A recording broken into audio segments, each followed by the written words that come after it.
Vous êtes amoureux du droit? Vous aimez la justice équitable? Bien, suivez la grande édition du JT des droits humains sur nos chaînes partenaires et sur YouTube. Tapez JT des droits humains. Ce n'est pas tout. N'oubliez pas de vous abonner et d'activer l'icône de notification pour ne rater aucune de nos publications.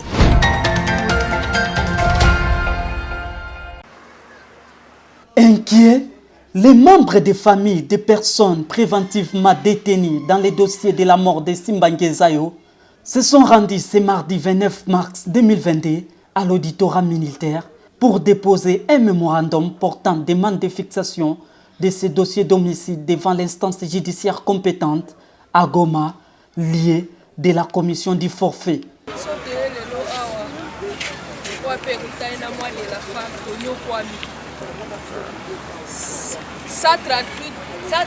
prisonniers au Bakanga na Goma à cause d'une seule personne.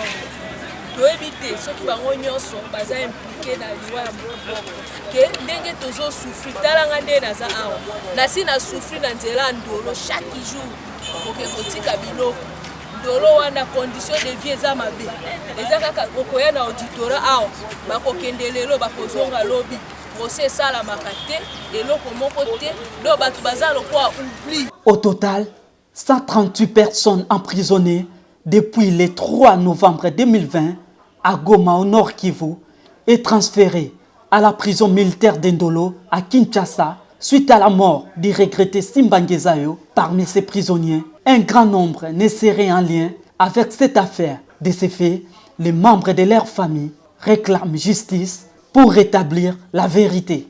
Nous demandons à l'auditeur général et au président de la République, M. Antoine Tshisekedi Tshilombo, que la justice soit faite. Parce que c'est inconcevable que les gens soient incarcérés pendant 16 mois en prison sans les auditionner, sans aucune enquête.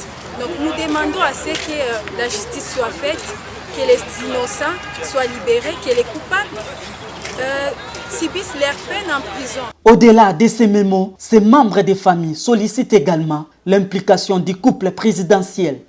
Donc je ne sais pas comment est-ce que les 138 personnes seront à mesure d'être en complicité, de tuer une seule personne.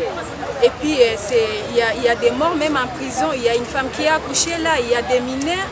Donc tout ça on demande au président parce que c'est un président de la justice, que les gens soient libérés et d'autres donc que les dossiers soient fixés et puis que ça soit mené à Goma dans la ville là où le procès a été fait. Ici est de rappeler que Simba Ngezayo a été assassiné à Goma par des personnes non autrement identifiées pendant qu'il s'acquittait de sa tâche parentale d'accompagner son fils à l'école.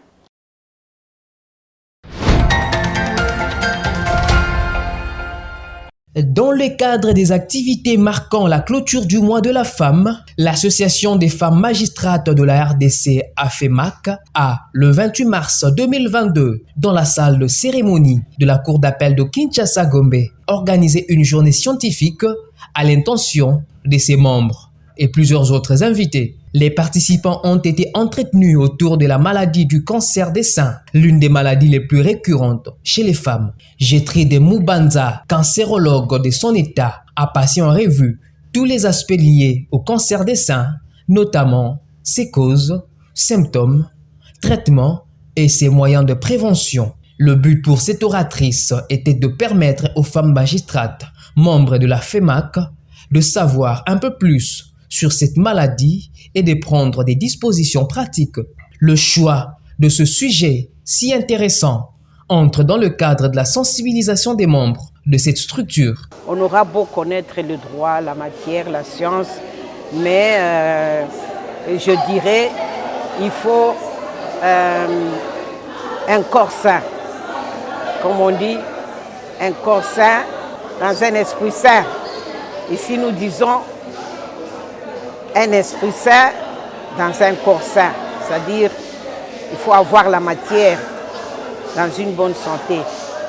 Et ce sont les types de cancers qui ravagent souvent les femmes. Alors il faut connaître, nous ne devons pas seulement nous focaliser sur le droit, sur la matière des droits, nous devons avoir des connaissances générales. Associées à cette journée scientifique, les femmes avocates membres de l'Association des femmes avocates de la RDC, AFEAC, ont également bénéficié des connaissances sur ce sujet du jour. La présidente de l'AFEAC a, tout en saluant l'initiative, invité les femmes de sa structure à se faire dépister afin de savoir l'état de la santé de leur corps, précisément leur sein. Après avoir eu l'information, nous souhaitons à ce que les participantes puissent, à partir d'aujourd'hui, aller se faire dépister. Donc, comme on nous a dit, pour les trop jeunes, les faire 2 ans, après chaque 2 ans, et pour celles qui sont âgées à partir de 50 ans, les faire chaque année. Donc, ça va nous aider à, si on est par malchance dépisté avec le cancer du sein, ça va aider les médecins à nous soigner.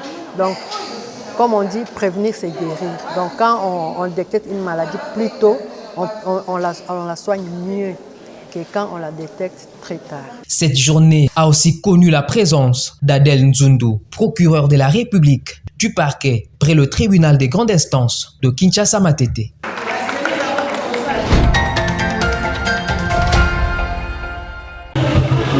Dans le cadre de la clôture du mois de mars, la radio-télévision nationale congolaise, à travers son émission Moissi à Boigna, organise du 29 au 31 mars un expo-vente des produits et services novateurs des femmes. Un exposé auquel prend part active l'ONG La Charité dans le Seigneur Jésus-Christ. Cette organisation non gouvernementale, initiative de Marceline Vitamambouya, a exposé son PAN, La Charité. Tout a commencé par une conférence débat tenue au studio Maman Ngebi, où le numéro 1 de l'ONG La Charité dans le Seigneur Jésus-Christ a soulevé la question relative à la difficulté qu'ont les veuves encadrées par sa structure à prospérer dans leurs petites et moyennes entreprises. Elle a eu des réponses satisfaisantes de la part de l'oratrice. Après la conférence, tous les participants se sont dirigés ou se font des exposés proprement dits. Stand numéro 14. C'est ici que l'ONG La Charité dans le Seigneur Jésus-Christ expose les pannes. La ministre provinciale du genre qui a visité ce stand a eu des explications de la présidente Marceline Vita sur le bien fondé de cette initiative. Émue par le projet, Bernadette Panzo a promis à son hôtesse l'accompagnement du gouvernement provincial. C'est une bonne initiative. Je crois que ce sont les gens des ONG que nous devons aider pour qu'eux à leur tour aillent soutenir les orphelins et les veuves. Est-ce que l'ONG peut compter sur l'accompagnement du gouvernement provincial? Pourquoi pas? Nous sommes là pour tout le monde. Une autre personnalité de marque qui a visité le stand de l'ONG La Charité dans le Seigneur Jésus-Christ, Madame Malaika. Cet entrepreneur a également été séduit par des explications lui fournies. C'est un travail magnifique et puis penser à faire des pagnes, rien que c'est un peu comme les pagnes que fait l'église catholique quand on vient de nommer un cardinal, un archevêque et tout ça. Et je pense que c'est une œuvre à soutenir parce que très souvent on néglige ceux qui s'occupent des autres personnes. Alors pour ce faire, moi je vais proposer mieux. Je ne vais pas acheter le pagne, mais je vais faire en sorte que plusieurs autres personnes derrière moi puissent acheter le pagne pour pouvoir aider l'ONG. Parce que je sais, moi-même je suis présidente d'une fondation ASPL et je sais que des fois c'est très difficile pour nous d'avoir les fonds pour tourner et pour ensuite poser des actes de bienfaisance, de charité et tout le reste. Nous avons besoin d'un fonds pour pouvoir faire tourner nos organismes, nos associations. Alors nous allons nous associer et nous allons voir comment nous pourrons booster les ventes des pagnes et en même temps apporter une aide aux démunis et aux orphelins. Et comme je l'ai dit, par des formations, des octrois de crédit avec l'IFOD, avec laquelle j'ai commencé, je pense que ce sera une très bonne chose. Marceline Vitamambouya, initiatrice de l'ONG La Charité dans le Seigneur Jésus-Christ, a pour ce faire invité tous les Congolais à se procurer le PAN, La Charité, afin de soutenir les démunis. Moi, depuis que nous ONG, La Charité dans le Seigneur Jésus-Christ, nous avons encadré les orphelins, les mamans veuves, les mamans vraiment démunies. bamamo batekaka kwanga basolaka bamabanga baza vraiment na makoki te oyo bakoki kofaire nourrir bana na bango sikoyo na cadre ONG na biso topesa bango quelque chose pour ke babanda koteka mpona konourrir bana makoki ezali te chaque fois kopesa bango na kosupporte bana koscolarize bango kolesa bango makambo nyonso wana c'est pourquoi on s'est dit tocreye panne ya charité ya biso moko oyo tokotia sur le marché bongo ekobanda koproduire na panne nde banda kosunga biso tozwa baorphelin en charge mpe tosonga bamama veuve. Ouvert ce mardi 29 mars, cette expo-vente va se clôturer le jeudi 31 mars prochain.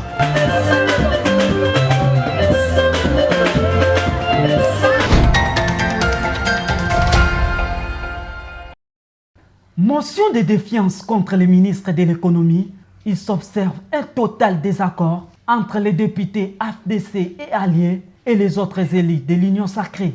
Une réunion des députés de l'Union sacrée convoquée le week-end dernier à Fleuve Congo Hotel n'a pas permis aux élites de la majorité parlementaire de dégager un consensus autour de la motion de défiance contre le ministre Jean-Marie Kalumba. Selon Eliezer Tamboué, l'un des députés qui soutiennent cette motion, plusieurs griefs sont reprochés au ministre de l'économie nationale, notamment hausse des prix des premières nécessités depuis plus d'un an et la mauvaise gestion des 20 millions de dollars déboursés pour l'achat des chinchars. Pour sa part, la députée nationale Solange Masumboko, rapporteure de l'AFDCA, qui est également membre de l'Union sacrée, tout en reconnaissant les droits du contrôle parlementaire à ses collègues, initiateurs de la motion, estime qu'ils sont allés à l'extrême comme s'ils étaient téléguidés par une main noire. D'après elle, les initiateurs de cette motion devrait par contre commencer par une question écrite, ensuite une interpellation et non demander le départ du ministre. Cette motion de défiance a déjà récolté 70 signatures.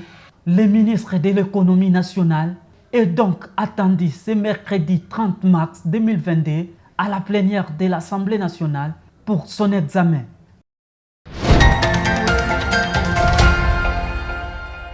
Le premier vice-président du Sénat a représenté le Parlement congolais à la 144e Assemblée de l'Union interparlementaire qui s'est tenue à Noussou, en Indonésie, du 20 au 24 mars. Mobiliser les parlements pour agir face au changement climatique, c'est le thème qui a été abordé lors de ces assises. Eddy Mundela Kankou a fait savoir à ses pairs que la République démocratique du Congo, comme pays solution, s'engage afin de trouver des solutions pour mettre en application les résolutions de la COP26. Un certain nombre d'actes matériels sont en train d'être réalisés, notamment l'urgence que s'est assignée le Parlement de la République démocratique du Congo d'examiner le projet de loi sur les droits des peuples autochtones. Cette loi aura l'impact positif réel dans la mesure où elle prévoit la mise en place, 1.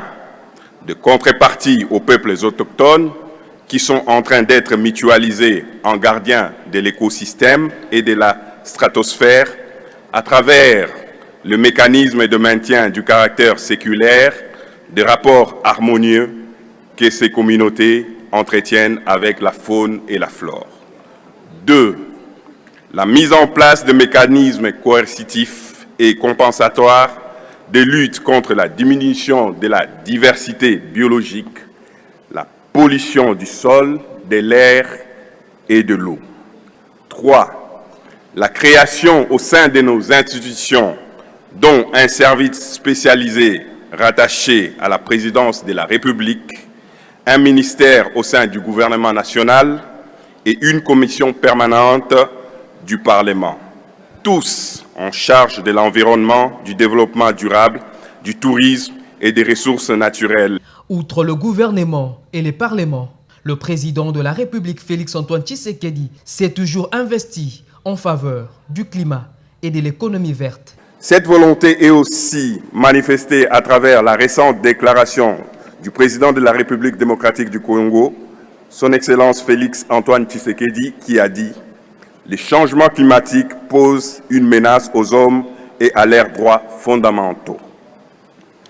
Notre action en faveur du climat et de l'économie verte constitue la base de notre futur et notre développement n'est pas nécessairement une nécessité, mais une obligation urgente pour un futur paisible et durable. La RDC comme pays solution à la lutte contre le changement climatique dispose d'un potentiel énorme. En sa qualité de président en exercice du groupe géopolitique africain de l'Union interparlementaire, Edi Mundela Kankou a formulé 3 propositions à l'Assemblée. La nécessité urgente de constituer au sein de l'Union interparlementaire une task force de lutte contre le changement climatique autour des 3 pays les plus grands pays forestiers. Je cite la République démocratique du Congo, le Brésil et l'Indonésie. 2.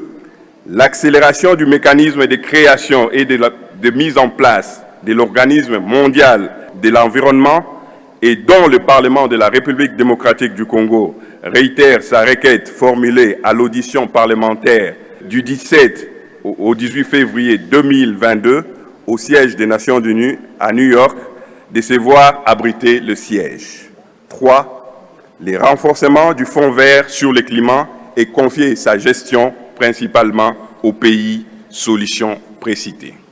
Pour le premier vice-président du Sénat congolais, la mobilisation faite pour lutter contre le Covid-19 doit servir d'un exemple pour lutter contre le changement climatique.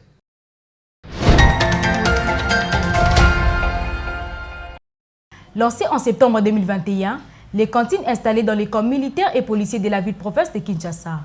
Cette initiative du président de la République Félix-Antoine Tshisekedi, visant le bien-être des militaires et policiers congolais, s'approvisionne des farines de maïs produites par les services nationaux via son centre pilote de Kanyama KCC et celui de Lovo. Pour le bien-vivre des FARDC et de la police, ces produits de première nécessité se vendent sous l'instruction du chef de l'État à 18 000 francs congolais, alors que le même produit se procure entre 45 000 et 90 000 francs au marché. Cette œuvre sociale est saluée par les militaires et leurs familles, comme ici au camp militaire colonel Tchachi.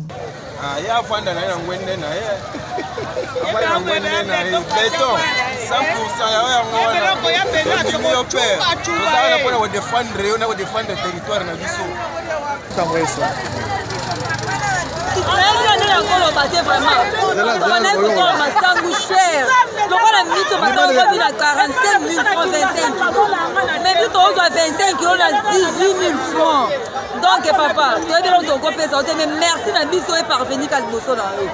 Na papa général et service national nzamba bakitela papa. Ma effort de la sous makati. Même réaction recueillie du camp militaire Kokolo, où les bénéficiaires n'ont pas caché leur satisfaction. Makambo eza cool kitoko papa. Oyo penza eza elengi. Na biso basi ya basoda, vraiment epesi biso esengo makasi. Na libanda tozo so basemulu na 50 000. Mais awa bazotekela biso na 18 000 francs. Ezopesa biso faveur, na biso ba mama bana. Vraiment bana bali ape malamu ke le musu ndenge ezalaki fufu ekufi. Il faut qu'il m'en pas voisin. Mais c'est mon et vandi béton. Étant donné que ces cantines contribuent positivement au social du corps militaire et policier congolais, la pérennisation de cette initiative s'avère nécessaire. Tel est le souhait de ces policiers habitants du camp policier Lufungula. Awanaka Lufungula, na sepeli makasi na initiative oyo mokonzi na biso ya mboka azui pona kochela biso ba kantini na kati ya camp po tozaki na pasi mingi ya kolia donc tokome tokende libongo nini tout ça mais à partir kantini oyo esali biso vraiment elengi makasi en tout cas bana bazolia bien biso tozolia bien en tout cas tolingi eloko oyo ekende liboso ezonga na simate ekende vraiment liboso po yango nde ezosunga ba policier.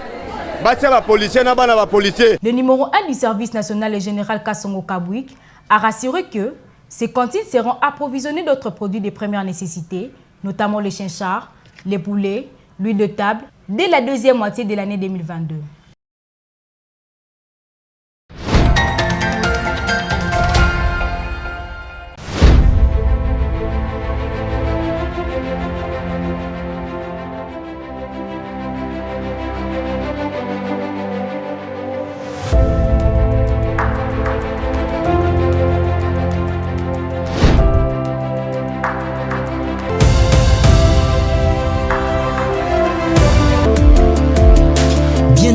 fera 2 ans depuis que Pierro Bakenge Mvita a été intronisé à la tête du tribunal des grandes instances de Kinshasa-Gombe. Depuis son avènement, il a donné une autre image à cette juridiction, considérée comme l'une des références de l'appareil judiciaire congolais. Dès son arrivée, Pierro Bakenge Mvita s'est résolu de rendre moderne le tribunal des grandes instances de Kinshasa-Gombe. En un temps record, il a su passer un coup de pinceau dans le bâtiment afin de le rendre plus viable. Les 3 salles d'audience avec une climatisation suffisante répondent désormais aux normes requises. Tous les couloirs ont également subi un coup de pinceau. Les installations hygiéniques n'étaient pas en reste. Tous les bureaux ont été bien équipés et garnis afin que le personnel soit placé dans les conditions idoines. Nous faisons donc un effort pour que les magistrats soient dans des conditions plus ou moins acceptables, que les justiciables que nous recevons le soient aussi. Les efforts de Pierro Bakenge Mvita ne se sont pas limités seulement à l'assainissement du milieu professionnel, il a également apporté une touche particulière au travail. Mon mandat a été tout au début marqué par ce qu'il faut appeler des points essentiels dans l'administration de la justice. C'est d'abord faire respecter les délais des prononcés. Et je me suis fixé comme objectif d'être derrière les magistrats, derrière les juges, pour que les décisions soient rendues dans les délais prévus par la loi, ou tout au moins dans les délais raisonnables. Le deuxième point, dans le cadre de cet objectif, c'est d'éviter des réouvertures des débats de complaisance. Vous voyez des gens prendre des dossiers en délibéré et au bout d'un certain temps, au lieu de se prononcer sur le litige, mais ils ordonnent la réouverture des débats. Alors j'ai mis fin à cette politique de réouverture des débats de complaisance. Je voudrais également ici souligner la baisse de certains frais de justice. Vous savez qu'à l'époque, pour avoir une ordonnance abréviative de délai, on allait payer $100. Mais depuis que je suis là, c'est $20. Avec un total de 57 magistrats, le tribunal des grandes instances de Kinshasa-Gombe semble être l'une des juridictions les plus pléthoriques de la République. Mais ce pléthore se justifie par le nombre de dossiers enregistrés. Nous sommes 57 magistrats, mais parler de pléthore, c'est très fort parce que le volume du travail qu'il y a au tribunal des grandes instances de Kinshasa-Gombe est tel que 50 magistrats, c'est pas exagéré. 57 magistrats semblent beaucoup pour une juridiction, certes, mais aucun d'entre eux tourne les pouces. J'ai mis tout le monde au service.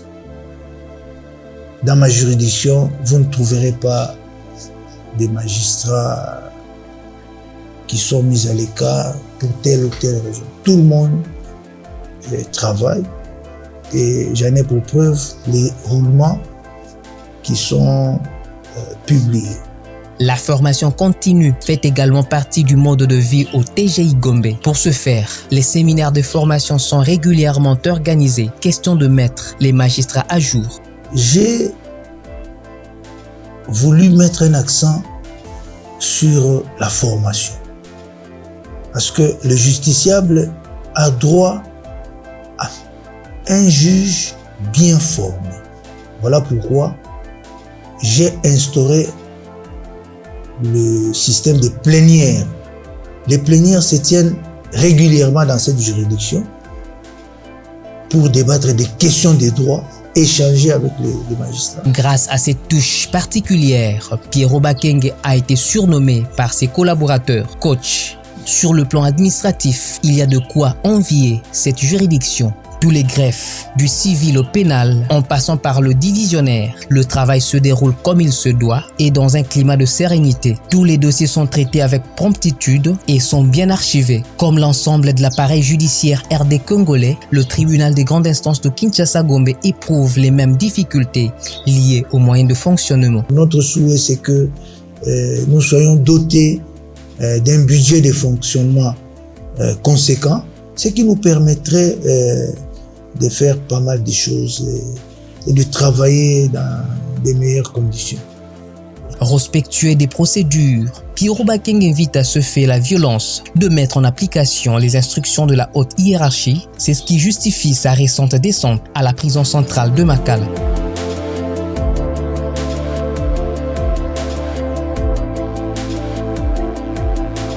Je suis allé à la prison centrale de Makala pour me rendre compte de l'application ou pas des instructions que j'ai données aux juges quant au traitement des dossiers avec prévenus en détention. En effet, le directeur de la prison, par une correspondance adressée aux autorités judiciaires et dont j'ai reçu une ampliation, a lancé un cri d'alarme sur la surpopulation carcérale. C'est ainsi que, dès que j'ai reçu cette correspondance, j'ai instruit mes services pour qu'on me donne le nombre exact des dossiers avec prévenus en détention. Et de concert avec le greffier divisionnaire, j'ai décidé que le nombre de chambres soit multiplié. Jusqu'à présent, certains Congolais ne croient toujours pas à l'avènement du véritable état de droit. Pierrot Bakeng comprend leur désarroi. Nous venons de très loin. Nous avons évolué pendant très longtemps dans une république bananière. Et maintenant que le chef de l'État veut instaurer un état de droit, les difficultés du début amènent certaines personnes à ne pas y croire, mais nous y croyons et nous appelons les gens à y croire parce que c'est par là que passe le développement. Il y a des signes prémonitoires de l'instauration de l'état de droit. Le président Bakeng invite par ailleurs ceux-là qui ne croient pas encore à réitérer leur confiance en la justice. Les choses sont en train d'aller de l'avant. Et puis, un autre élément très important, c'est l'absence d'interférence du politique dans les judiciaires. Nous le vivons. Nous vivons une certaine indépendance de la justice. Nous avons évolué dans cette magistrature et nous en savons beaucoup. Nous connaissons beaucoup de choses. Mais aujourd'hui, vous ne verrez pas un ministre de la Justice vous appeler, vous juge pour vous donner telle orientation. Vous ne verrez pas telle autorité politique, que ce soit au niveau du gouvernement, de manière générale, ou au niveau de la présidente de la République, vous dire, bon voilà, pour tel dossier, aller dans tel sens. Ce ne sont pas des efforts négligeables, mais seulement, nous devons savoir que nous portons de nouveaux habits, de nouvelles chaussures, nous devons savoir marcher avec.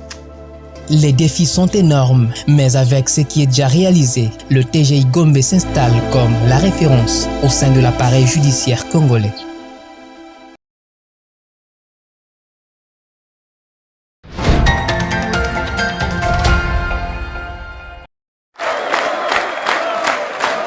Voici le trophée M. Kassalou pour honorer cette femme. Oui, aujourd'hui je suis MT Kassalou, femme d'honneur. Oui, aujourd'hui la société m'honore. Mais personne ne sait par quoi je suis passée pour en arriver là. Personne ne connaît mon parcours, à part lui, mon mari. Notre arrivée en ville, que de souvenirs. C'est à deux que nous avons surmonté les épreuves de la vie. Ça n'a pas été facile. Je l'ai toujours soutenu lorsqu'il avait besoin de mon aide, dans ses moments de faiblesse, tout comme dans ses moments de réussite. J'ai cru en ses rêves. Je savais qu'il serait un grand homme. Aujourd'hui, il est le héros auquel j'ai cru. Et moi, je suis une héroïne. Je suis MTK Salou. Je sais, je le lis dans ses yeux. Il est fier de moi.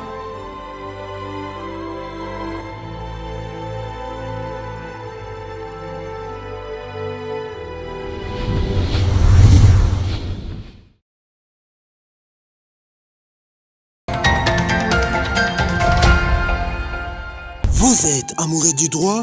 Vous aimez la justice équitable?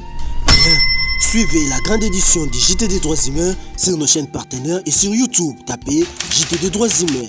Ce n'est pas tout. N'oubliez pas de vous abonner et d'activer le compte de notification pour ne rater aucune de nos publications.